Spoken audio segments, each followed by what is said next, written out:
political commentator, and frankly, as a former White House official, I used to think I knew a lot about how America picks a president. I was wrong. I did not know.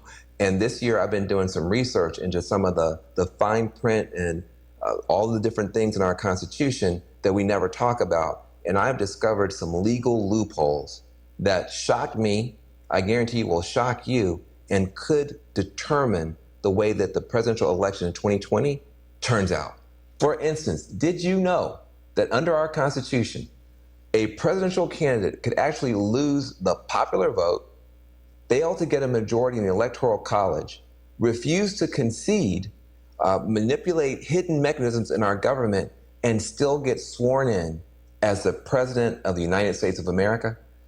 That's a true fact. I know it sounds like some crazy House of Cards episode, and I wish it was, because then we could just change the channel, but I just described to you a real world, real life possibility that could occur this year, the year I'm talking, in 2020, or in some other year if we don't fix some of these glitches in our system. So if you think, though, that the American people's choice in a U.S. presidential election should actually be sworn in to become president of the United States, please pay attention to this talk. I'm going to teach you how to stop a coup, okay? Now, where to begin? All right, how about this? It turns out that one of the main safeguards of U.S. democracy is not in the Constitution at all. It's not in the law at all. It's actually just a little tradition. It's a little custom. And yet, this one voluntary gesture is one of the main reasons that you almost never have riots and bloodshed and strife after a U.S. election. What I'm talking about is a concession speech. Okay, it's ironic. It's the one speech no presidential candidate ever wants to give, and yet it is that public address that is most important for the health and the well-being of our nation. It's that speech, when a presidential contender gives it, it's after the advisors come and the media tells them, look, you're not gonna get enough votes to be able to hit that magic number of 270 electoral college votes. You're just not gonna get there. At that moment, you don't think about this, but the fate of the entire republic is in the hands of a single politician and their willingness to walk out there and stand in front of their family and stand in front of the cameras and stand in front of the whole nation and say, I am conceding the race voluntarily. Thank you to my supporters. The other person has won now. Congratulations to them. Let's unite behind them. Let's move on. Let's be one country. God bless America. You've seen it 1,000 times. Make no mistake. This is a remarkable tradition in our country because at that moment, that candidate still has at her command a nationwide army of campaign activists, of diehard partisans, tens of thousands of people. They could just as easily take up arms, take to the streets, they could do whatever they want to. But that concession speech instantly demobilizes all of them. It says, hey, guys, stand down. Folks, it's over. Moreover, that concession speech helps the tens of millions of people who voted for that person to accept the outcome. Acknowledge the winner, however begrudgingly, and then just get up the next morning, go to work, go to school, maybe disappointed, but not disloyal to America's government. And even more importantly, that concession speech has a technical function in that it kind of allows all the other steps that our Constitution requires after the voting. And there are a bunch of steps, like you got the Electoral College that's got to meet, you've got Congress has got to ratify this thing, you got inauguration to be had. All that stuff can just move ahead on automatic pilot because after the concession speech, every subsequent step to either reinstate the president or elevate a new president just happens on a rubber stamp basis. The Constitution requires it, but it's a rubber stamp. But we sometimes forget, candidates do not have to concede. There's nothing that makes them concede. It's just a norm in a year in which nothing is normal. So what if a losing candidate simply refused to concede? What if there is no concession speech? Well, what could happen might terrify you. I think it should. First, to give you the background, let's make sure we're all on the same page here. Let me give you this analogy. Think about a presidential election as a baseball game. At the end of the ninth inning, whoever is ahead wins, whoever's behind loses. That's baseball. But could you imagine a different world in which In baseball, there were actually 13 innings or 14 innings, not just 9. But we just had a weird tradition. If you're behind in the 9th inning, you just come out and concede. All right? So all those other innings don't matter. That's really how the presidential elections work in America, because the Constitution actually spells out 2 different sets of innings. You got the popular election process everybody pays attention to, and then you've got the elite selection process that everybody essentially ignores. In a close election, if nobody concedes, the second invisible process, these extra innings, if you will, they actually matter a whole lot. Let me explain. That first set of innings, popular election, it's what you think about when you think about the presidential election. It's the primaries, the caucuses, the debates, the conventions, it's election night, it's all that stuff. Most of the time, the loser on election night at that point just concedes. Why? The American people have spoken, all that. But according to the Constitution, the game is technically not over. After the cameras go away, after the confetti swept away, the Constitution requires this whole other set of innings, these elite selection process stuff, and this is all behind closed doors. It's among government officials, and this process goes from the end of the vote counting in November through December, all the way into January. You just never think about it because for so many generations, these extra innings haven't mattered much because the election night loser just concedes. So this other stuff's just a formality. Even in 2000, Vice President Al Gore gave up as soon as the Supreme Court ordered an end to the vote counting. Gore did not continue the fight into the state legislatures, into the Electoral College, into Congress. He didn't try to discredit the results in the press. Frankly, he didn't send his supporters out into the streets with protest signs or pitchforks or long guns. As soon as the court said the vote count is done, he just conceded to George W. Bush. Because that's what we do. That's just kind of how we do things around here. You don't fight in the extra innings until maybe 2020, when one major candidate is already saying he may not accept the results of the vote counting. Curse you 2020. So what could happen instead?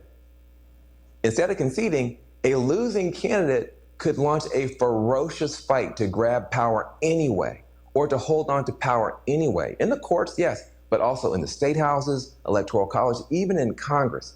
They could file, for instance, dozens of lawsuits attempting to block the counting of millions of mail-in ballots, saying they should all be thrown out, they're all fraudulent. Then they could demand that the states refuse to certify the election because of all this alleged fraud or interference from a foreign power, or the loser's party could send a rival slate of electors to the Electoral College or to Congress and say, no, we're the real electors, and create a whole situation with that.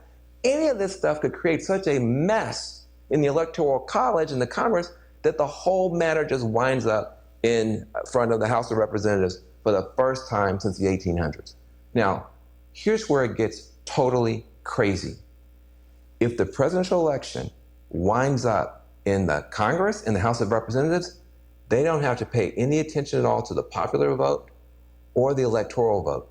It's like the election never happened. And then it gets even crazier. The final tally in the House is taken not by delegate, but by delegation. In other words, individual Congress people don't get to vote. It's done by states. Now, get your head wrapped around this. In 2020, the majority of Americans live in blue states, but there are more red states.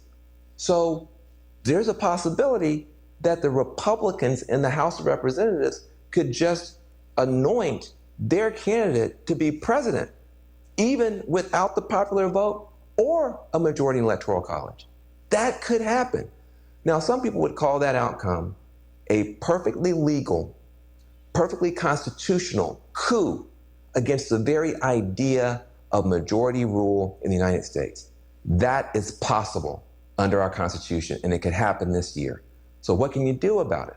Okay, now keep in mind, if the margin of the victory is so massive, it's truly massive, the losing candidate's political party is gonna walk away and just let their leader go down. Nobody's gonna risk a constitutional crisis to save somebody who is super unpopular. But if the race is close, all bets are off. And then the fight could continue long past election night. You could be, trying to impact this whole other process you never heard of before. You're going to have to be, lobbying, protesting, speaking out, contacting lawmakers, a whole other process you've never done before. So landing in this completely unfamiliar scenario, what can you do? How are we supposed to act? What are we supposed to do in this situation? There's basically three things that matter. Number one, get informed. A number of progressive organizations are already working hard to warn Americans about this growing threat to our democracy. Some organizations you could look into and research for yourself: choosedemocracy.us, electiontaskforce.org, protectdemocracy.org, mobilize.us, allamericans.org, civicalliance.com, and the Fight Back Table at demos.org. All these groups are working on this. Now, on the right, if that's your cup of tea, you could also check out the Heritage Foundation or the Government Accountability Institute. They're focused on voter fraud. But you got to get informed, no matter what side you're on. Also, number two, you got to get loud. You got to get loud. Situation like this, these days, everybody is a media channel. You are the media. So use your own voice. And when you do, my advice, speak to universal American values, not the partisan stuff, okay? Speak to the American values that every American should be down with, no matter what party they're in. The idea that every voter counts and that every vote should be counted, that's an American value, period. The notion that the majority should rule in America, that's an American value. The idea that an incumbent president should concede honorably and graciously and ensure a peaceful transfer of power rather than trying to use every trick in the book to hang on to power, that's an American value too. If you stick with those values, you're going to be heard by a lot more people and help bring the country together. And lastly, sorry folks, voting's not enough. You're going to have to get active. You're going to have to get involved. You could join and support with your money some existing organizations, powerful groups like the Leadership Conference on Civil Rights, the ACLU, NAACP, Legal Defense Fund, Indivisible, colortochange.org. These groups are going to be fighting in the courts, fighting in Congress to try to make sure that we have a fair outcome. Those groups could use your help and your donations. But if it gets to the point where you feel that you have to take it to the streets, that you're going to have to go outside and demonstrate and march and protest, please do it peacefully. This is not just philosophy or morality. A lot of studies have shown that it's the peaceful protests that are more successful at challenging these would-be dictators and reversing coup attempts. It's the peaceful ones. Why? Because when the protests turn violent, all that chaos and carnage, it actually chases away supporters. So rather than the demonstrations getting bigger and the protests getting bigger, they start to shrink. Then the government looks reasonable when it cracks down. So it's actually a lot better to follow the guidance of the late, great Gene Sharp. Now, he has written beautifully and well about how strategically you can roll back a coup just using very smart, very disciplined, very nonviolent protests. And a lot of his best ideas and people who've been influenced by that are available in something called a new guidebook called Hold the Line. You can look it up. It's called Hold the Line, the Guide to Defending Democracy. You can get that at holdthelineguide.com. And that can give you a real good framework to move forward in a smart, peaceful way if you feel that you've got to take it to the streets. Now, look, I know all this stuff is overwhelming, and I got to admit, some of these steps may not be enough. A truly rogue president could call on, private armed militia to try to intimidate lawmakers into keeping him or her in power. Or they could just abuse their emergency powers and try to stay in office indefinitely. So, we've got some real problems with our system. The best way to stop a coup is to update and strengthen our democratic system as soon as this election is over. Maybe we need to rethink, reimagine, or just get rid of this whole electoral college extra innings thing in the first place. I know for sure we've got to do a better job of protecting voter rights, of prosecuting voter intimidation, and also making sure we got the technology that nobody needs to be afraid of voter fraud. These are the steps that we're going to have to take to make sure that we have a democracy and the democracy endures. Because never forget this. In the long sweep of human history, a democratic republic is the rarest form of government on earth. Democracies are fragile. Democracies can fail. And what citizens do or fail to do in a moment of crisis can determine the final fate of government of, by, and for the people.